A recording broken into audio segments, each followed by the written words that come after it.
USS Defiant, the first battleship America has designed in 80 years. The Navy just made the most controversial bet in modern naval history. They canceled not one, but $2 billion ship programs to build her. The DGX destroyer? Dead after 7 years of work. This was supposed to be the next generation of American sea power. Canceled. The littoral combat ship?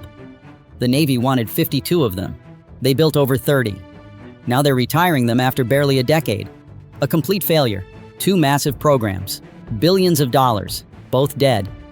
Here's the part that should worry you. China's shipyards are building warships 232 times faster than America. That's not a mistake. 232 times.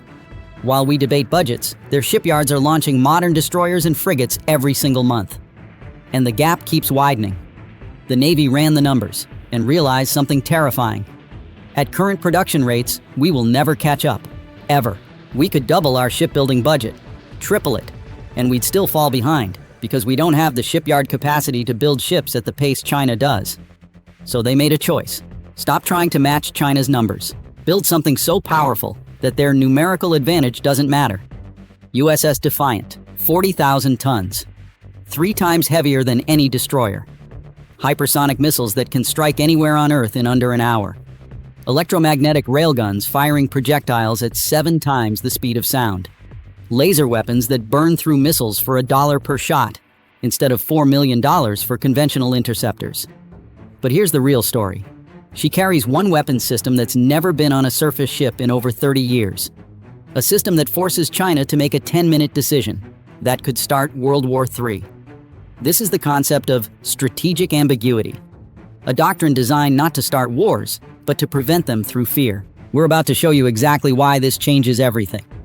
But first, the Navy is betting the entire future of the Pacific on this one-ship design. So I want to know where you stand. Is bringing back the battleship strategic genius or a historic mistake? I want your gut reaction before we look at the evidence. Pause the video and comment genius or mistake below right now. Today, we're breaking down why the Navy canceled not 1 but 2 major ship programs, what USS Defiant carries that makes her worth the risk, and whether bringing back battleships is strategic genius or the biggest gamble in modern naval history. The DDGX program was supposed to be evolutionary, not revolutionary. Take the proven R. Lee Burke destroyer design, the workhorse that's protected carrier strike groups for 30 years, and upgrade it with better missiles, advanced radar, and directed energy weapons. The natural successor to the Burke class. It was logical. It was safe. It was the consensus choice. But here's the problem nobody wanted to say out loud. Even if everything went perfectly, DDGX would give us maybe 6 to 8 destroyers per decade. Meanwhile, China's shipyards are launching that many every single year. Do the math. If we build 8 destroyers over 10 years, China builds 80 ships in that same period. The gap doesn't close.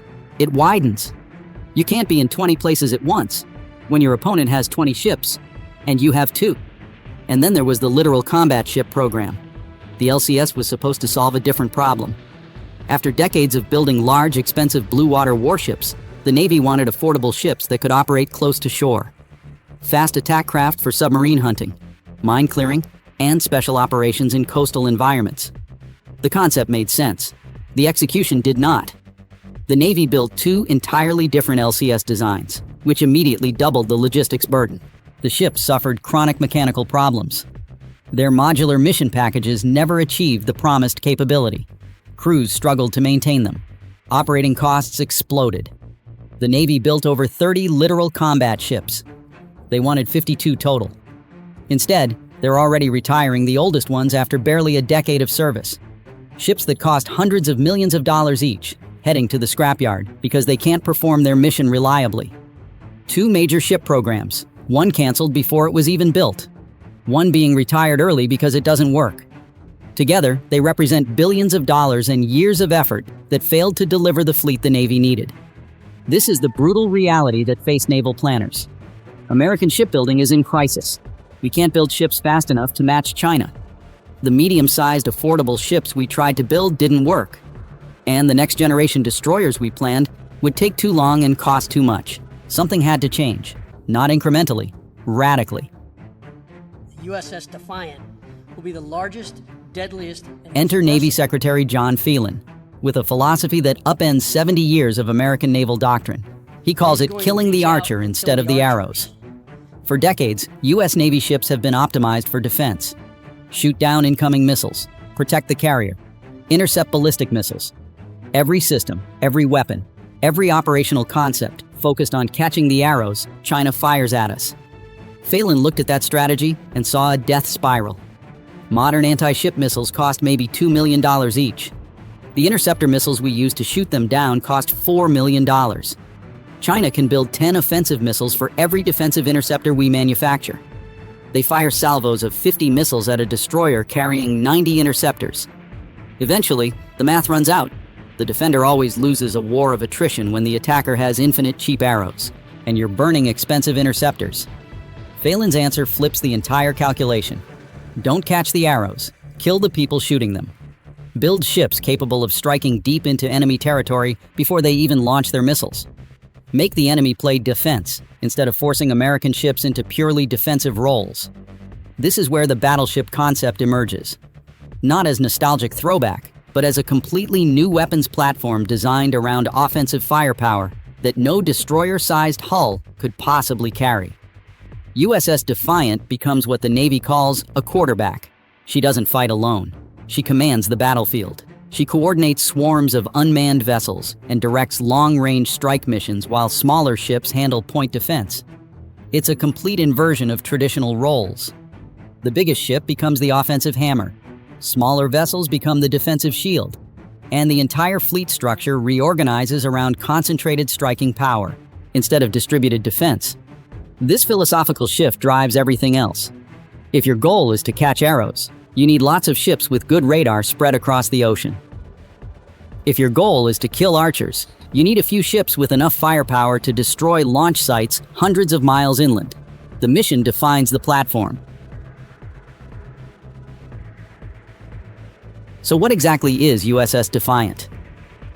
Let's break down the specifications that make her unlike anything the Navy has built in 80 years. She will displace between 30,000 and 40,000 tons fully loaded. That's 3 times heavier than an Arleigh Burke destroyer. She's the largest surface combatant America has designed since the Iowa-class battleships of World War II. The sheer size is necessary because of what she has to carry. 128 vertical launch cells. These are the same MQ-41 launchers used on current destroyers, but far more of them. Each cell can hold a Tomahawk cruise missile, an SM-6 air defense missile, or other munitions depending on the mission.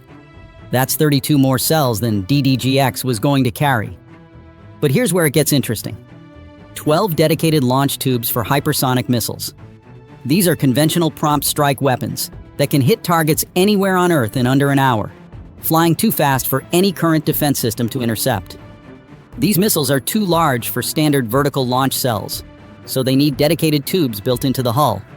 Only a ship this massive can accommodate them. And then the weapon that changes everything. Nuclear capability.